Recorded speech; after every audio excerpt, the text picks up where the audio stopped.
I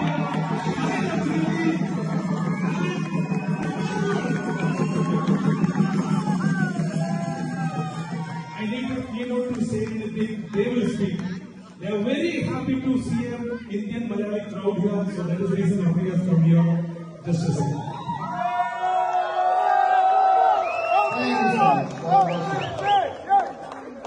No more boom boom, old boom boom. अच्छा मैं आप लोगों के वाले से नहीं आप लोग मैं आप लोगों के पास इसलिए आया हूँ कि मैं ट्रैवल बहुत करता हूँ और केरला के लोग मुझे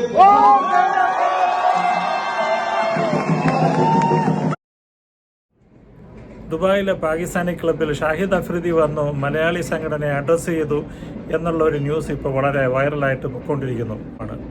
അതായത് പാകിസ്ഥാനി ക്ലബ്ബ് എന്നതുകൊണ്ട് അവിടെ മലയാളികൾക്ക് അവിടെ ഹാൾ എടുത്തുകൂടാ, ഫാമിലി ഫംഗ്ഷൻ നടത്തിക്കൂടാ എന്നൊന്നുമില്ല.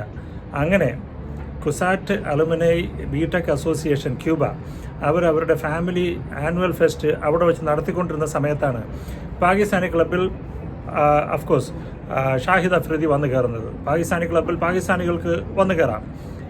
അതിനിടയ്ക്ക് ആ ഷാഹിദ് അഫ്രീദിയെ കണ്ടപാടെ ഒരു ക്രിക്കറ്റ് ആരാധകൻ UAE മിക്കവാറും ഈ ക്ലബ്ബ് ക്രിക്കറ്റ് ഇവൻറ്റുകളൊക്കെ സംഘടിപ്പിക്കുന്ന ഒരു ആരാധകൻ ഓടിച്ചെന്ന് ഷാഹിദ് അഫ്രീദിയെ ഷേക്ക് ഹാൻഡ് ചെയ്തു, കെട്ടിപ്പിടിച്ചു.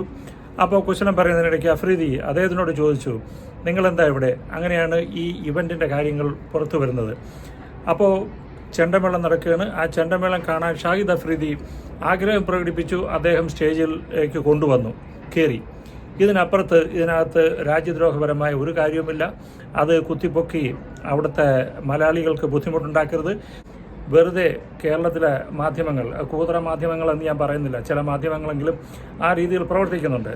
അവരിത് കുത്തിപ്പൊക്കി പൊതുവെ മലയാളി സമൂഹത്തിനാകെ പ്രശ്നമുണ്ടാക്കരുത്.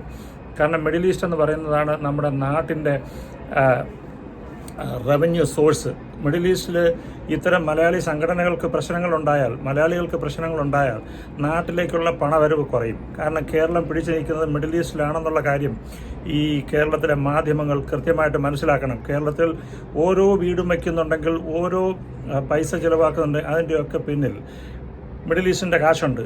അത് ഇല്ലാതാക്കരുത്, മലയാളികളെ താറടിപ്പിക്കരുത് എന്ന് മാത്രമാണ് എനിക്ക് യൂട്യൂബ് മാധ്യമങ്ങളോട് പറയാനുള്ളത്. അതിൽ പ്രത്യേകിച്ചും ശ്രീജിത്ത് പണിക്കരുടെയും ഷാജൻ സ്കറിയയുടെയും മറ്റ് മാധ്യമങ്ങൾ ഈ ഇവന്റിനെ വല്ലാതെ അങ്ങ് കൊലിപ്പിച്ച് നശിപ്പിച്ചുകൊണ്ടിരിക്കുകയാണ്. തന്നെ അഫ്രീദിയെ വിളിക്കണം.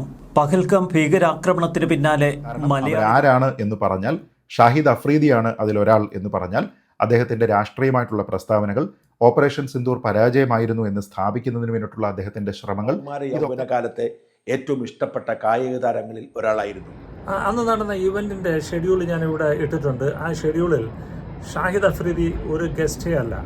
അപ്പോൾ ഇത്തരം ഒരു സെലിബ്രിറ്റി അവർ നേരത്തെ പ്ലാൻ ചെയ്തതാണെങ്കിൽ അവിടെ ഗസ്റ്റായിട്ട് എത്തുമായിരിക്കും എന്ന് ആ ഷെഡ്യൂളിൽ, ആ ബ്രോഷറിൽ ഉണ്ടാകുമായിരുന്നു. പക്ഷെ അതില്ല.